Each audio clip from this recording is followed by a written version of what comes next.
มือสูงกันเนาะอันนี้ก็เป็นล็อกมือแทงอันหนึ่งกันเนาะอันมีปลาล็อกมือไตกันเนาะอันนี้ก็ชื่อว่า multi multi link multi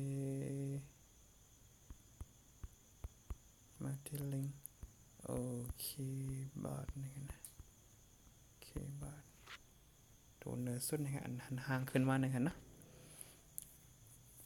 ค่ะเด็ก open เด็กปันหมายหนึ่งค่ะเนาะเปิดเจอล็อกมือค่ะตัวนี้ค่ะนะเปิดหมายสองปันนี่ค่ะเนาะแล้วก็ในเด็กที่หมายสองเลิกเจอคีย์บอร์ดค่ะนะ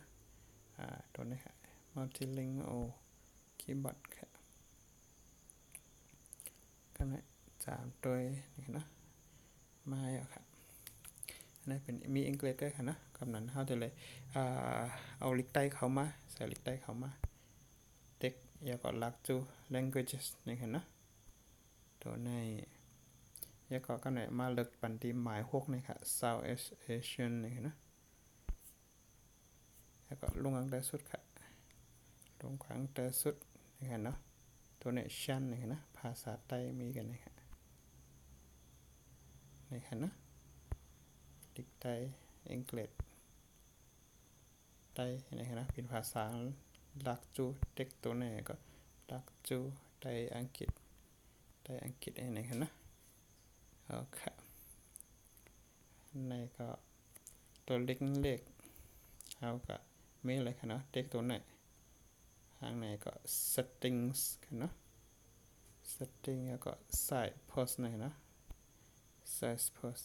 อันนี้เขาใครเฮ็ดถือจึงอยู่ในเข้ามาอะไรค่ะเนาะมามีอะไรตัวเล็กๆก็ให้เยอะ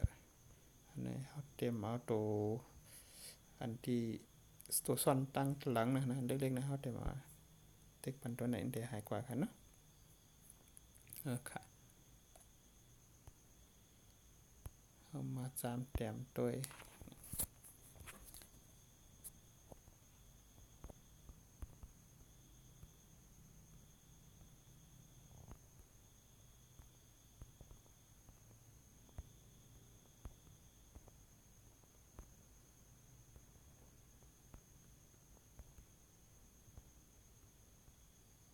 นะ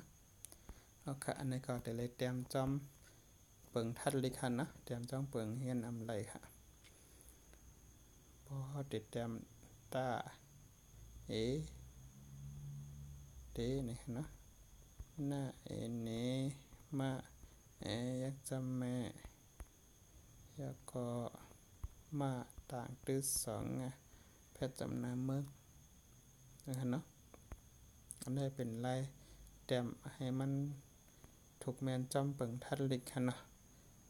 หลังหึงเต็มหันตรงไข่ปลาค่ะเนาะก็เตรียมให้ไหนเต็มมีตรงไข่ปลาแคนกลาง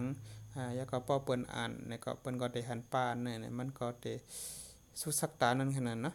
สุกสักตาให้ก็มันเตรียมถูกแม่นก็มันหันหนังได้ถูกแม่นเขาก็เตรียมจอมเปิงทัดลิกอันนี้ค่ะเนาะเห็นไหมค่ะ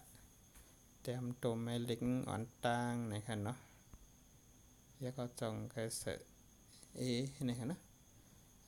ค่ะอันนี้ก็เป็นแทงล็อกมือหนึ่งนะอันมีปลาล็อกมือใต้ค่ะเนาะมาส่งค่ะ